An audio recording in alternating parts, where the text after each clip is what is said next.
wabarakatuh.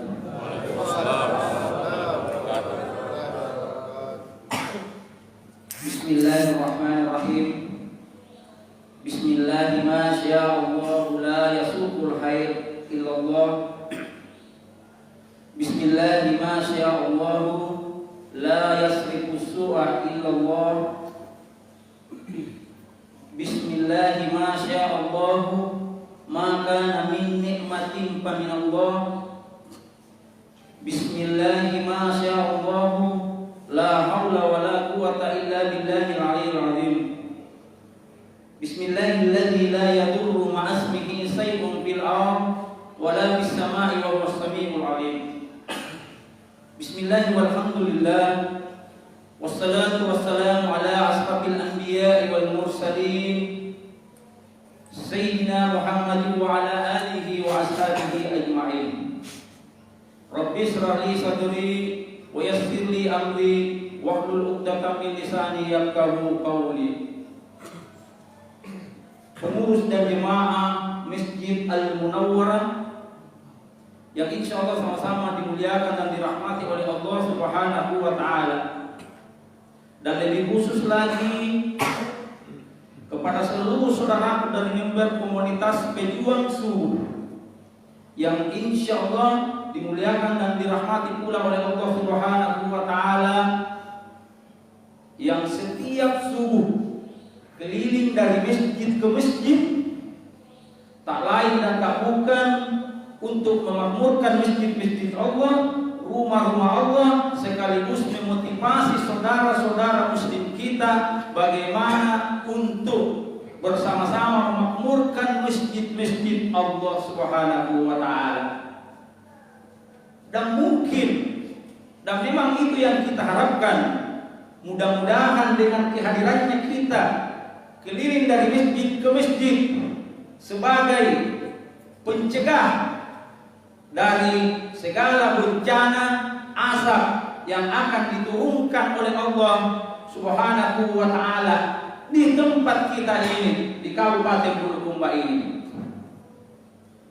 Bukankah Rasulullah sallallahu alaihi wasallam bersabda dalam suatu hadis yang diriwayatkan oleh Imam Al-Baihaqi dari sahabat Anas bin Malik radhiyallahu anhu, kata Rasulullah, Allah berfirman, sesungguhnya aku bermaksud menurunkan azab kepada penduduk bumi. Namun jika aku melihat orang yang senantiasa memakmurkan rumah-rumah Allah, masjid-masjid Allah, kemudian berdoa kepadaku, maka aku urungkan, aku batalkan asap yang akan saya turunkan ke muka bumi ini. Jadi mari kita senantiasa memakmurkan rumah-rumah Allah, masjid Allah ini, karena itu adalah penyebab Allah tidak menurunkan asapnya. Bahkan di hadis lain Rasulullah SAW bersabda, sesungguhnya jika Allah menurunkan penyakit kepada penduduk bumi, maka Allah menghindarkan penyakit itu kepada orang-orang yang senantiasa memakmurkan masjid-masjid Allah. Jadi kalau mau terhindar dari penyakit wabah COVID-19 virus corona, mari kita senantiasa makmurkan rumah-rumah Allah, masjid-masjid Allah. Salawat dan salam tak lupa kita kirimkan ke junjungan kita baginda Rasulullah Muhammad SAW, karena dialah Nabi sekaligus Rasul yang diutus oleh Allah ke muka bumi ini sebagai rahmatan lil alamin. Wa ma arsalnaka illa rahmatan lil alamin, dan tidaklah aku mengutus kepada Muhammad kata Allah kecuali sebagai rahmat bagi alam semesta. Seluruh yang hadir yang insyaallah sama-sama dimuliakan dan dirahmati oleh Allah Subhanahu wa taala. Di dalam Al-Qur'an kita mengetahui terdapat 6.666 ayat. Dari 6.666 ayat itu 1.000 ayat berisi tentang perintah, 1.000 ayat berisi tentang larangan, 1000 ayat berisi tentang janji, 1000 ayat berisi tentang ancaman, 1000 ayat berisi tentang kisah-kisah dan kabar-kabar, 1000 ayat tentang ibrah dan tamsil, 500 ayat tentang halal dan haram, 50 ayat dan yang terakhir 50 ayat tentang nasib dan tamsik, yang terakhir 66 ayat yaitu berisi tentang doa, istighfar dan zikir. Dari 1000 ayat di dalam Al-Quran yang bercerita tentang kisah-kisah, insya Allah pada subuh hari ini kita akan membahas satu kisah terbaik kata Allah yang terdapat di dalam Al-Quran. Dan mudah-mudahan dengan waktu yang terbatas ini, kultum ini paling tidak adalah sebagian, dan kalaupun tidak sempat selesai, insya Allah kita lanjutkan pada pertemuan berikutnya. Karena ada informasi bahwa hari ini juga kita dari komunitas pejuang suku akan menyalurkan infak beras. Seluruh jamaah yang insya Allah sama-sama dimuliakan dan dirahmati oleh Allah Subhanahu wa Ta'ala, insya Allah kisah yang akan kita angkat pada subuh hari ini yaitu kisah Nabi Yusuf alaihissalam. Namun yang saya akan bahas yaitu nasabnya Nabi Yusuf dan kisahnya Nabi Yusuf. Allah berfirman di dalam Al-Quran di surah Yusuf ayat ketiga, A'udzubillahi minasyaitonirrajim, Bismillahirrahmanirrahim. Nahnu naqussu 'alaika ahsanal qasasi bima auhayna ilaika wa in kunta wa hadzal qur'ana wa in kunta min qablihi laminal ghafilin. Yang artinya, kami menceritakan kepadamu Muhammad, kata Allah. Jadi Rasulullah diceritakan suatu kisah terbaik dengan mewahyukan Al-Quran kepadamu, dan sesungguhnya kamu termasuk orang yang tidak mengetahui sebelumnya. Jadi kisah Nabi Yusuf ini tidak diketahui sebelumnya. Kalau Rasulullah SAW tidak diceritakan oleh Allah dengan wahyu yang turun. Seluruh jemaah yang insya Allah sama-sama dimuliakan dan dirahmati oleh Allah Subhanahu wa Ta'ala. Pada pertemuan berikutnya, sebelumnya kita sudah membahas tentang kelahiran anak Ibrahim yang bernama Ismail. Baru-baru kita memperingati hari raya Kurban. Bagaimana penantian Nabi Ibrahim 86 tahun belum dikaruniai seorang anak. Namun Nabi Ibrahim tidak pernah putus asa, terus berdoa memohon kepada Allah, Rabbi habli minas salihin. Ya Allah, karuniakanlah kepada kami anak yang saleh. Maka hamillah Siti Hajar dan lahirlah Ismail. Dan di umur 99 tahun Allah pun memberikan kabar gembira kepada Nabi Ibrahim dengan lahirnya, dengan mengandung. Sarah istrinya mengandung, dan lahirlah pula seorang anak yang bernama Ishak, yang di kemudian hari diangkat pula menjadi seorang nabi. Seiring dengan perjalanan waktu, Ishak pun tumbuh dewasa, dan setelah berusia kurang lebih 40 tahun, dalam riwayat dijelaskan Nabi Ishak pun menikah dengan seorang perempuan yang bernama Ribkah binti Batuwail. Setelah Ishak menikah dengan Ribkah binti Batuwail,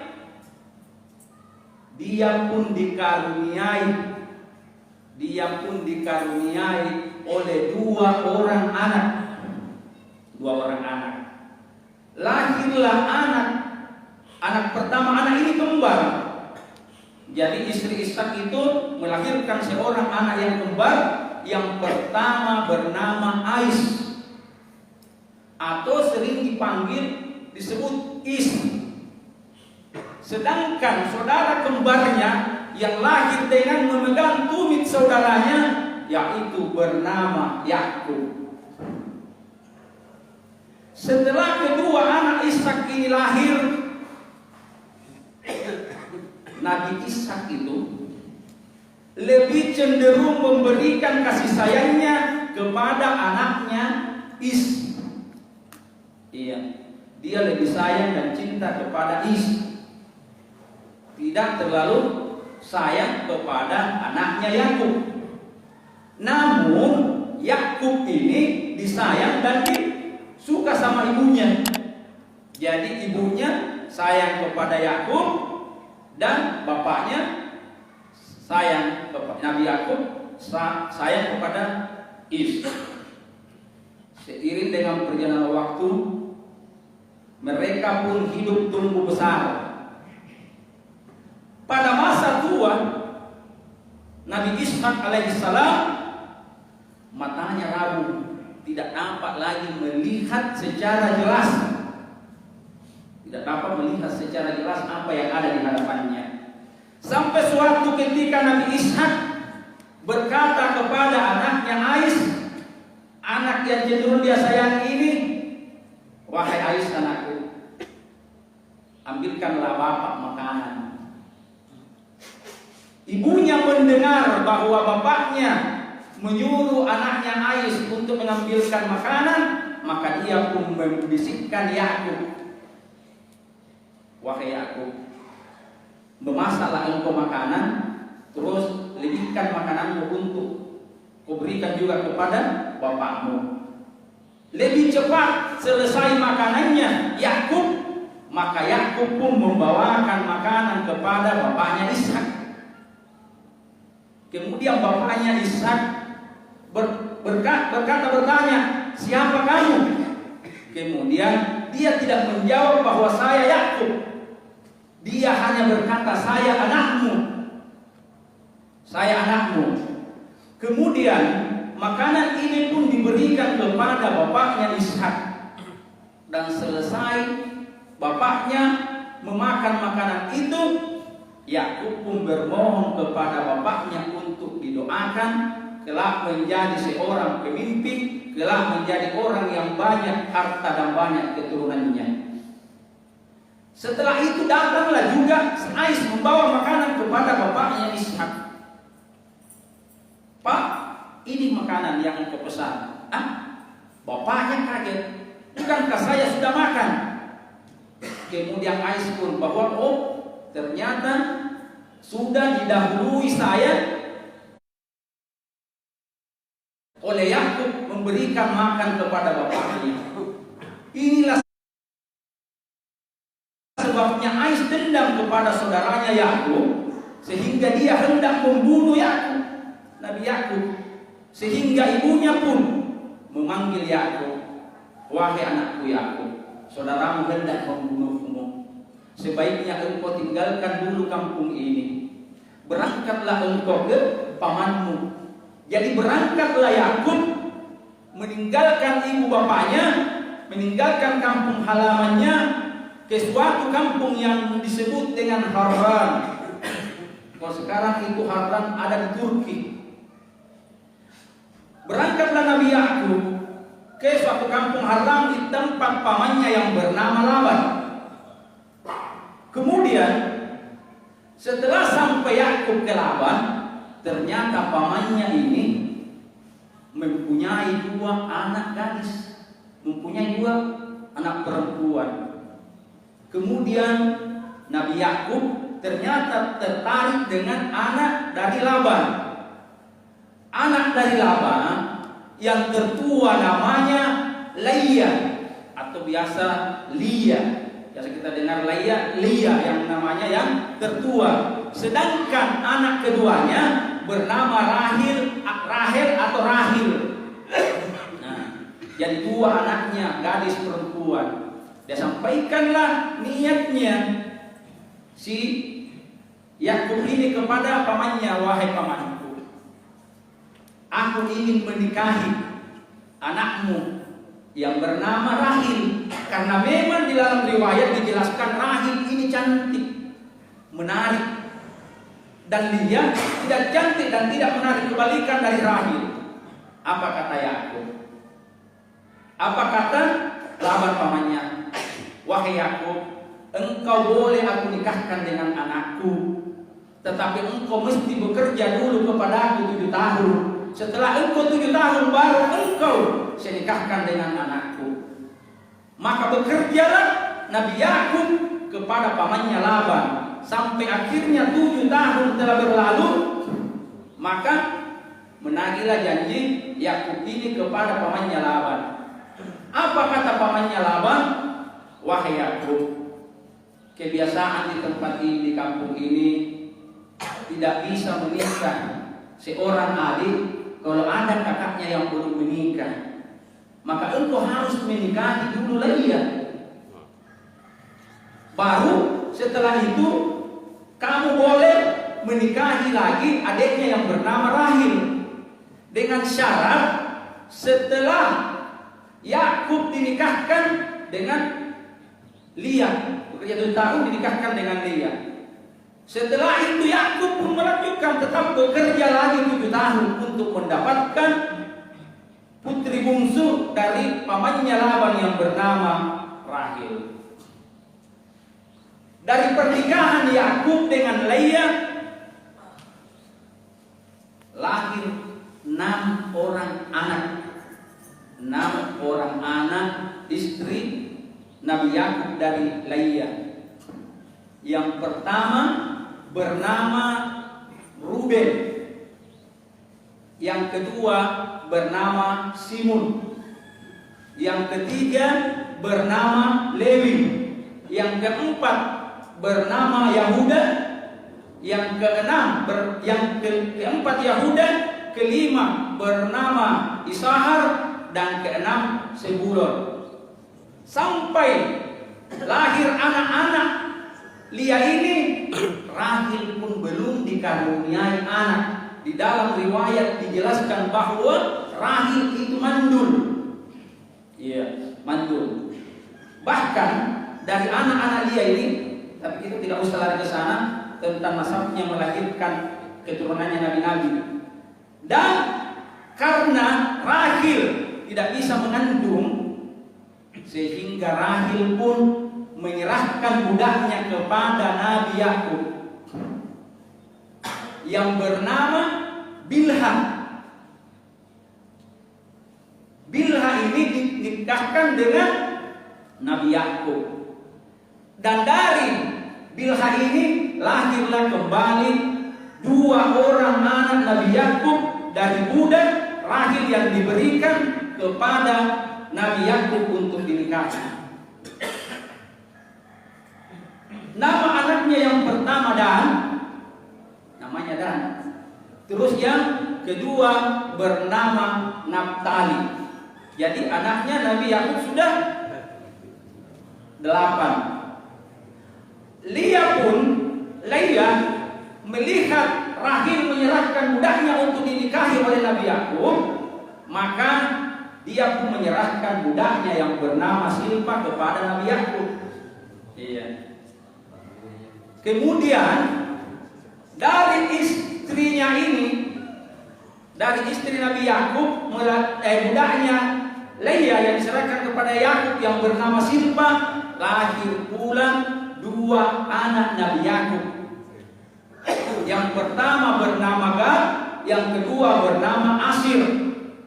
Bernama Asir. Sehingga cukuplah 10 anak Nabi Yakub. Namun Rahil tidak pernah putus asa. Seperti apa yang dilakukan kakeknya Nabi Yakub, yaitu Ibrahim. Terus berdoa, Rahil pun berdoa untuk mendapatkan keturunan dari Rahil.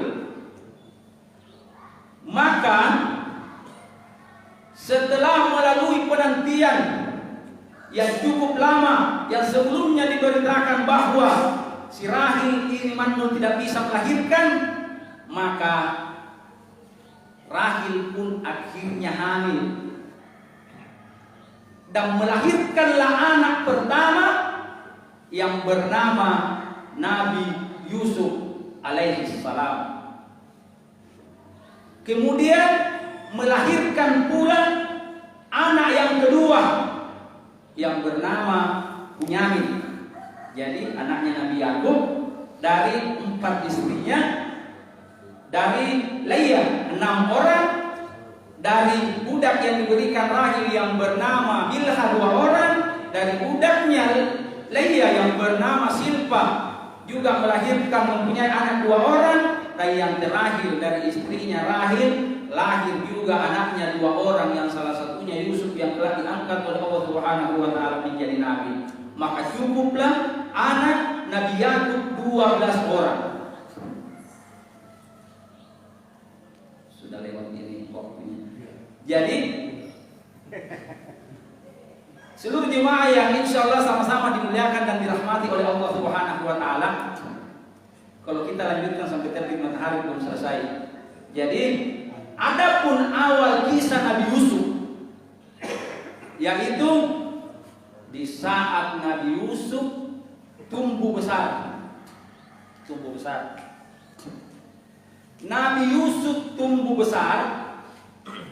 Kemudian Nabi Yusuf bermimpi di dalam tidurnya. Adapun mimpi Nabi Yusuf yaitu menyampaikan kepada ayahnya, wahai ayahku, aku bermimpi 11 bintang, bulan dan matahari tunduk kepada aku. Dan kelanjutan kisah Nabi Yusuf insya Allah kita lanjutkan pada pertemuan berikutnya. Saya rasa itulah yang sempat saya sampaikan pada kesempatan subuh hari ini. Lebih dan kurangnya mohon dimaafkan. Wallahu muwaffiq ila aqwamit thariq. Assalamualaikum warahmatullahi wabarakatuh.